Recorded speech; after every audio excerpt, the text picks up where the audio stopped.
ನಮಸ್ಕಾರ. ವಿಕೆ ಡಿಜಿಟಲ್ ನ್ಯೂಸ್ಗೆ ಸ್ವಾಗತ. ಉತ್ತರಾಖಂಡ್ನಲ್ಲಿ ರಣಭೀಕರ ಮಳೆಯಾಗುತ್ತಿದೆ. ಉತ್ತರಾಖಂಡ್ನಲ್ಲಿ ನಡೆದ ಮೇಘ ಸ್ಫೋಟದಲ್ಲಿ ಜನಜೀವನ ಅಸ್ತವ್ಯಸ್ತವಾಗಿದೆ. ಉತ್ತರಕಾಶಿ ಜಿಲ್ಲೆಯಲ್ಲಿ ಭಾನುವಾರ ಬೆಳಗ್ಗೆ ಸಂಭವಿಸಿದ ಹಠಾತ್ ಮೇಘ ಸ್ಫೋಟಕ್ಕೆ ನಿರ್ಮಾಣ ಹಂತದಲ್ಲಿದ್ದ ಹೋಟೆಲ್ಗೆ ಹಾನಿಯಾಗಿದ್ದು 9 ಕಾರ್ಮಿಕರು ನಾಪತ್ತೆಯಾಗಿದ್ದಾರೆ. ಈ ಸ್ಥಳದಲ್ಲಿ ರಕ್ಷಣಾ ಕಾರ್ಯಾಚರಣೆ ನಡೆಯುತ್ತಿದ್ದು, ಪೊಲೀಸರು, ರಾಜ್ಯ ಮತ್ತು ರಾಷ್ಟ್ರ ವಿಪತ್ತು ನಿರ್ವಹಣಾ ಪಡೆಗಳು ಸ್ಥಳಕ್ಕೆ ಆಗಮಿಸಿದೆ. ಉತ್ತರಕಾಶಿ ಜಿಲ್ಲೆಯ ಬಾರ್ಕೋಟ್ ಯಮುನೋತ್ರಿ ರಸ್ತೆಯ ಬಾಲಿಘಡ್ನಲ್ಲಿ ಭಾನುವಾರ ಬೆಳಗ್ಗೆ ಮೇಘಸ್ಫೋಟ ಸಂಭವಿಸಿದೆ. ಈ ಪ್ರದೇಶದಲ್ಲಿ ಈಗ ಭಾರೀ ಮಳೆಯಾಗುತ್ತಿದೆ. ಹವಾಮಾನ ಇಲಾಖೆ ಭಾನುವಾರ ಹಾಗೂ ಸೋಮವಾರದಂದು ಉತ್ತರಾಖಂಡ್ಗೆ ರೆಡ್ ಅಲರ್ಟ್ ಘೋಷಿಸಿದೆ. ರಾಜ್ಯದ ಹಲವಾರು ಸ್ಥಳಗಳಲ್ಲಿ ಗುಡುಗು ಮಿಂಚು ಸಹಿತ ಭಾರೀ ಮಳೆಯಾಗುವ ಸಾಧ್ಯತೆ ಇದೆ ಎಂದು ಎಚ್ಚರಿಸಿದೆ. ಭಾರೀ ಮಳೆ ಮುನ್ಸೂಚನೆ ಹಿನ್ನೆಲೆಯಲ್ಲಿ ಚಾರ್ಧಾಮ್ ಯಾತ್ರೆಯನ್ನು ಸ್ಥಗಿತಗೊಳಿಸಲಾಗಿದೆ. ಹರಿದ್ವಾರ, ಋಷಿಕೇಶ್, ಶ್ರೀನಗರ, ರುದ್ರಪ್ರಯಾಗ್, ಸೋನ್ ಪ್ರಯಾಗ್ ಹಾಗೂ ವಿಕಾಸ್ ನಗರಗಳಲ್ಲಿಯೇ ಯಾತ್ರಾರ್ಥಿಗಳನ್ನು ತಡೆಯಲು ಪೊಲೀಸರಿಗೆ ಹಾಗೂ ಅಧಿಕಾರಿಗಳಿಗೆ ಸೂಚಿಸಲಾಗಿದೆ. ಚಾರ್ಧಾಮ್ ಮಾರ್ಗ ಮಧ್ಯದಲ್ಲಿಯೇ ಸುರಕ್ಷಿತ ಸ್ಥಳಗಳಿಗೆ ತೆರಳುವಂತೆ ಯಾತ್ರಾರ್ಥಿಗಳಿಗೆ ಸೂಚಿಸಲಾಗಿದೆ. ಯಾತ್ರಾರ್ಥಿಗಳ ಅನುಕೂಲಕ್ಕಾಗಿ ಅಗತ್ಯ ವ್ಯವಸ್ಥೆಗಳನ್ನು ಮಾಡಲಾಗಿದೆ. ಬದ್ರಿನಾಥ್, ಕೇದಾರ್ನಾಥ್, ಗಂಗೋತ್ರಿ, ಯಮುನೋತ್ರಿ ಸ್ಥಳಗಳನ್ನು ಒಳಗೊಂಡಿರುವ ಚಾರ್ಧಾಮ್ ಪವಿತ್ರ ಸ್ಥಳಕ್ಕೆ ಪ್ರತಿ ವರ್ಷ ಸಾವಿರಾರು ಭಕ್ತರು ಆಗಮಿಸುತ್ತಾರೆ. ಮಲ್ಲೇಶ್ವರಂನಲ್ಲಿರುವ ಬಿಜೆಪಿ ಕಚೇರಿಗೆ ಕಾಂಗ್ರೆಸ್ ಕಾರ್ಯಕರ್ತರು ಮುತ್ತಿಗೆ ಹಾಕಿದ್ದರು. ಮಾಜಿ ಪ್ರಧಾನಿ ಇಂದಿರಾ ಗಾಂಧಿಯವರನ್ನು ಹಿಟ್ಲರ್ಗೆ ಹೋಲಿಸಿ ಬಿಜೆಪಿ ಹಾಕಿದ್ದ ಪೋಸ್ಟ್ ಅನ್ನು ಖಂಡಿಸಿ ಕಾರ್ಯಕರ್ತರು ಬಿಜೆಪಿ ಕಚೇರಿಗೆ ಮುತ್ತಿಗೆ ಹಾಕಿದ್ದರು. ಕೇಂದ್ರ ಸಚಿವ ಭೂಪೇಂದರ್ ಯಾದವ್ ಅವರು ಬಿಜೆಪಿ ಕಚೇರಿಗೆ ಭೇಟಿ ನೀಡಿದ್ದರು. ಈ ವೇಳೆಯಲ್ಲಿಯೇ ಮುತ್ತಿಗೆ ಹಾಕಲು ಕಾಂಗ್ರೆಸ್ ಕಾರ್ಯಕರ್ತರು ಯತ್ನಿಸಿದ್ದರು. ಆದರೆ ಪೊಲೀಸರು ಮಧ್ಯಪ್ರವೇಶಿಸಿ ಪ್ರತಿಭಟನಾಕಾರರನ್ನು ತಡೆದಿದ್ದರು. ಮುತ್ತಿಗೆ ಹಾಕಲು ಯತ್ನಿಸಿದ್ದ ಪ್ರತಿಭಟನಾಕಾರರನ್ನು ಹಿಂದಕ್ಕೆ ತಳ್ಳಲು ಬಿಜೆಪಿ ಕಾರ್ಯಕರ್ತರು ಪ್ರಯತ್ನಿಸಿದ್ದರು. ಪೊಲೀಸರ ಮಧ್ಯಪ್ರವೇಶದಿಂದಾಗಿ ಎರಡು ಬಣಗಳ ನಡುವೆ ಹೆಚ್ಚಿನ ಘರ್ಷಣೆ ಉಂಟಾಗಲಿಲ್ಲ. ಕೇಂದ್ರ ಸಚಿವರ ಸಮ್ಮುಖದಲ್ಲಿಯೇ ಕಾಂಗ್ರೆಸ್ ಪಕ್ಷದವರು ಮುತ್ತಿಗೆ ಹಾಕಲು ಯತ್ನಿಸಿದ್ದಾರೆ. ಆದರೂ ಪೊಲೀಸರು ಎಫ್ಐಆರ್ ದಾಖಲಿಸಿಲ್ಲ. ಸರ್ಕಾರ ಹೇಳಿದಂತೆ ಪೊಲೀಸರು ಕೇಳುತ್ತಿದ್ದಾರೆ ಎಂದು ವಿಧಾನ ಪರಿಷತ್ನ ವಿರೋಧ ಪಕ್ಷದ ಮುಖ್ಯ ಸಚೇತಕ ಎನ್ ರವಿಕುಮಾರ್ ಆಪಾದಿಸಿದ್ದಾರೆ. ಎರಡು ಬಣದವರನ್ನು ನಿಯಂತ್ರಿಸಲು ಪೊಲೀಸರು ಹರಸಾಹಸವನ್ನು ಪಟ್ಟರು. ಬಿಜೆಪಿ ಪಕ್ಷದಿಂದ ಇಂದಿರಾ ಗಾಂಧಿ ಅವರನ್ನು ಹಿಟ್ಲರ್ಗೆ ಹೋಲಿಸಿ ಪೋಸ್ಟ್ ಮಾಡಿದ ದಿನದಿಂದ ಕಾಂಗ್ರೆಸ್ನವರು ಇದನ್ನು ನಾನಾ ರೀತಿಯಲ್ಲಿ ವಿರೋಧಿಸುತ್ತಾ ಬಂದಿದ್ದಾರೆ. ಮಾಜಿ ಸಚಿವ ಹಾಗೂ ಬಿಜೆಪಿ ನಾಯಕ ಜೆಸಿ ಮಾಧುಸ್ವಾಮಿ ಸಿದ್ದರಾಮಯ್ಯ ಅವರನ್ನು ಭೇಟಿಯಾಗಿ ರಾಜಕೀಯ ಕುತೂಹಲ ಮೂಡಿಸಿದ್ದಾರೆ. ಇತ್ತೀಚೆಗೆ ಮುಖ್ಯಮಂತ್ರಿಯವರನ್ನು ಭೇಟಿ ಮಾಡಿದ ಅವರು ಮುಖ್ಯಮಂತ್ರಿಗಳೊಂದಿಗೆ ಚರ್ಚೆ ನಡೆಸಿರುವುದಾಗಿ ತಿಳಿದುಬಂದಿದೆ. ಮುಖ್ಯಮಂತ್ರಿಗಳ ಅಧಿಕೃತ ನಿವಾಸ ಕಾವೇರಿಗೆ ಆಪ್ತರ ಜೊತೆ ತೆರಳಿದ್ದ ಮಾಧುಸ್ವಾಮಿ ಕೆಲ ಹೊತ್ತು ಸಮಾಲೋಚನೆ ನಡೆಸಿದ್ದಾರೆ. ಇದೊಂದು ಸಾಧಾರಣ ಭೇಟಿಯಾಗಿತ್ತು ಎಂದು ಮುಖ್ಯಮಂತ್ರಿಯ ಸಚಿವಾಲಯ ತಿಳಿಸಿದೆ. ಮಾಧುಸ್ವಾಮಿಯವರು ಕೂಡ ಇದೇ ರೀತಿ ಮಾಧ್ಯಮ ಪ್ರತಿನಿಧಿಗಳಿಗೆ ಹೇಳಿದ್ದಾರೆ. ಭೇಟಿಯಲ್ಲಿ ಯಾವ ರಾಜಕೀಯ ಉದ್ದೇಶವಿರಲಿಲ್ಲ.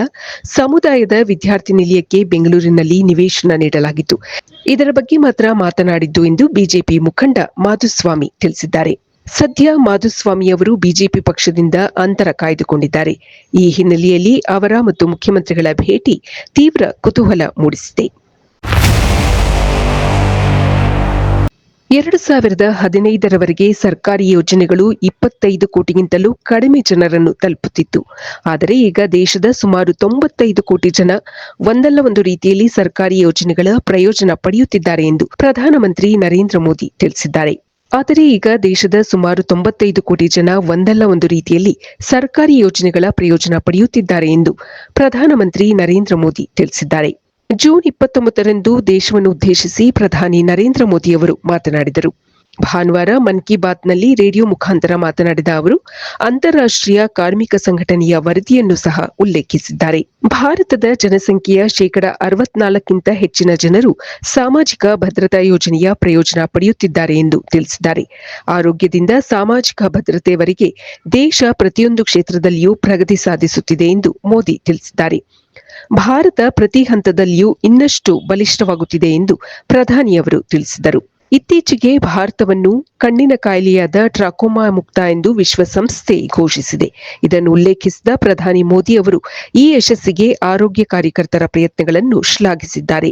ಬ್ಯಾಕ್ಟೀರಿಯಾದಿಂದ ಉಂಟಾಗುವ ಟ್ರಾಕೋಮಾವನ್ನು ನಿಯಂತ್ರಿಸಲು ಸ್ವಚ್ಛ ಭಾರತ್ ಅಭಿಯಾನ್ ಹಾಗೂ ಜಲಜೀವನ್ ಮಿಷನ್ ಕೊಡುಗೆ ನೀಡಿದೆ ಎಂದು ಮೋದಿ ಬಣ್ಣಿಸಿದರು. ಜೂನ್ 29ರಂದು ದೇಶವನ್ನು ಉದ್ದೇಶಿಸಿ ಪ್ರಧಾನಿ ನರೇಂದ್ರ ಮೋದಿಯವರು ಮಾತನಾಡಿದರು. ಮನ್ ಕಿ ಬಾತ್ನ ಇಂದಿನ ಸಂಚಿಕೆ 123ನೇ ಸಂಚಿಕೆಯಾಗಿದೆ. ಜೂನ್ 27ರಂದು ಪುರಿಯಲ್ಲಿ ವಿಶ್ವವಿಖ್ಯಾತ ಜಗನ್ನಾಥ ರಥೋತ್ಸವ ನಡೆದಿತ್ತು. ಹೆಚ್ಚಿನ ಜನದಟ್ಟಣೆಯಿಂದ ಉಂಟಾದ ಕಾಲ್ತುಳಿತದಲ್ಲಿ 3 ಜನ ಮೃತಪಟ್ಟು ಸುಮಾರು 50 ಮಂದಿ ಅಸ್ವಸ್ಥಗೊಂಡಿದ್ದರು.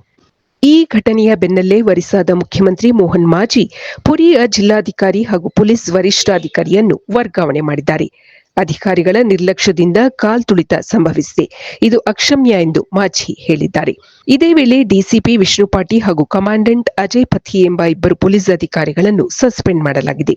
ಮೃತರ ಸಂಬಂಧಿಕರಿಗೆ ಸರ್ಕಾರ ತಲಾ 25 ಲಕ್ಷ ರೂಪಾಯಿಗಳನ್ನು ನೀಡಲಿದೆ ಎಂದು ಒರಿಸ್ಸಾ ಮುಖ್ಯಮಂತ್ರಿಗಳು ತಿಳಿಸಿದ್ದಾರೆ. ಗುಂಡೇಚ ದೇವಸ್ಥಾನದ ಬಳಿ ಬೆಳಗಿನ ಜಾವದಲ್ಲಿ ಕಾಲ್ತುಳಿತ ಸಂಭವಿಸಿದ್ದು 2 ಮಹಿಳೆಯರು ಸೇರಿದಂತೆ 3 ಅಸುನೀಗಿದ್ದರು. ಘಟನೆಗೆ ಮುಖ್ಯಮಂತ್ರಿ ಮಾಜಿ ಅವರು ಭಕ್ತರ ಕ್ಷಮೆ ಕೋರಿದ್ದಾರೆ.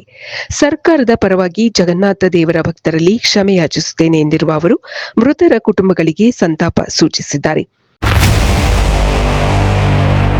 ದೇಶ ವಿದೇಶಗಳಿಗೆ ಹಾಗೂ ಪ್ರೇಕ್ಷಣೀಯ ಸ್ಥಳಗಳಿಗೆ ಅತ್ಯುತ್ತಮವಾದ ಟ್ರಾವೆಲ್ಸ್ ಅಂದರೆ ಅದು Vikram travels and resort India private limited. ಹೆಚ್ಚಿನ ಮಾಹಿತಿಗಾಗಿ ಸಂಪರ್ಕಿಸಿ 9611375852, 9880725851, 08023461222 ಹಾಗೂ 2346260.